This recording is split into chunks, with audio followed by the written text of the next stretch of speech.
Muy buenos días, muy buenas tardes, muy buenas noches, dependiendo del lugar y de la hora que me quieras escuchar. Soy Jorge Holguín, columnista del Desconcierto. En esta oportunidad te presentaré la columna publicada el día 20 de febrero de 2024. La columna se titula Juicio histórico a un expresidente. Comencemos. Hace unos días, destacados columnistas como el abogado Carlos Peña y el periodista Daniel Matamala esbozaron algunas palabras con respecto a un futuro juicio histórico al fallecido expresidente Sebastián Piñera. Por un lado, Peña señalaba que finalmente la historia es la que tendrá la última palabra. Por su parte, Matamala establecía que más adelante vendrá el balance de la historia.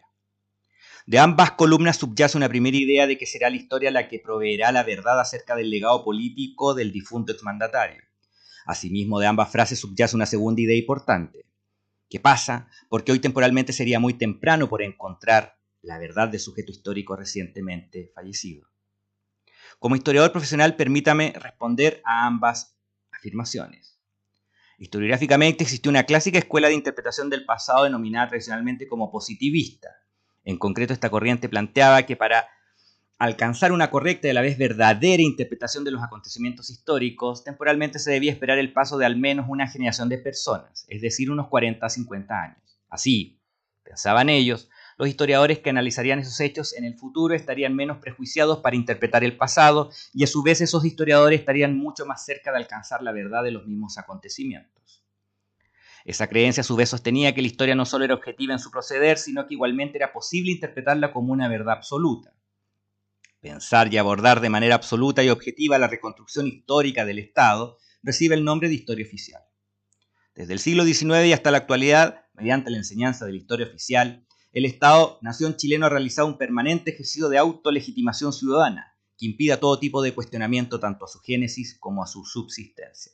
Pero, ¿y por qué sucede lo anterior? Las respuestas pueden ser múltiples y complejas. Los contenidos educativos de la disciplina histórica están contenidos en un programa denominado Currículum Nacional. Quienes lo controlan, en los últimos años no solo eliminaron la enseñanza de la historia del plan común de tercero y cuarto medio, sino que también han realizado escasos cambios a las temáticas históricas que deben aprender nuestros niños y jóvenes en la educación primaria y secundaria. Además, los escasos cambios que se han realizado a ese currículum no han sido suficientemente debatidos en la esfera pública y no han tenido la debida integración al resto del currículum escolar. En definitiva, en los últimos 30 años el Estado todavía no responde adecuadamente a las preguntas del por qué y para qué enseñamos historia en Chile. A su vez, esa falta de debate público ha impedido actualizar con fuerza otros enfoques interpretativos que superen la exclusividad del positivismo para reconstruir los hechos históricos, como pueden ser las técnicas de análisis que entregan las denominadas nuevas historias políticas o culturales.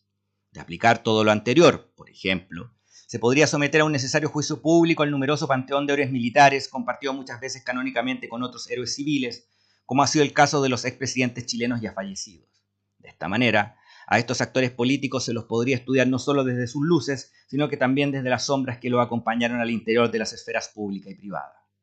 De esta manera, en el caso del expresidente Piñera, los antecedentes positivos que pudiera contener su legado debiesen ser entrecruzados por las causas judiciales que mantenía abiertas, pero que tras su repentina muerte fueron para él sobreseídas por el séptimo juzgado de garantía de Santiago.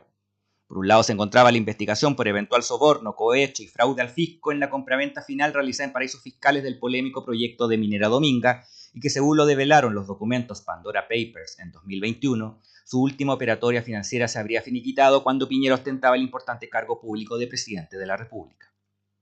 Asimismo está la causa liderada por la fiscal de alta complejidad, Jimena Chong, quien lo investigaba por su eventual responsabilidad de mando como jefe máximo del Estado ante las gravísimas violaciones a los derechos humanos que se cometieron bajo el estallido social de 2019 y 2020 y que, entre otros vejámenes, dejó a cientos de jóvenes mutilados ocularmente.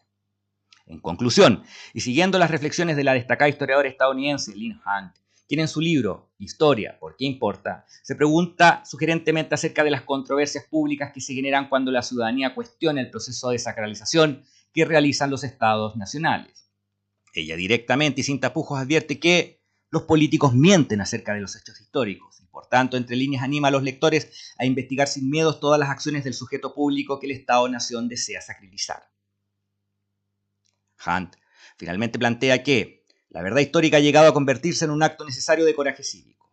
Por tanto, ese coraje debería conminarnos como ciudadanos a un debate serio, sensato y responsable en relación a los actores públicos del panteón republicano chileno, no buscando una positivista verdad absoluta sobre ellos, pero sí certezas históricas que mediante un juicio de las mismas características nos permitan socialmente hoy en día, y no en 40 o 50 años más, responder crítica, transparente y democráticamente a la cada vez más desgastada y debilitada interacción entre el Estado, las élites y la ciudadanía chilena.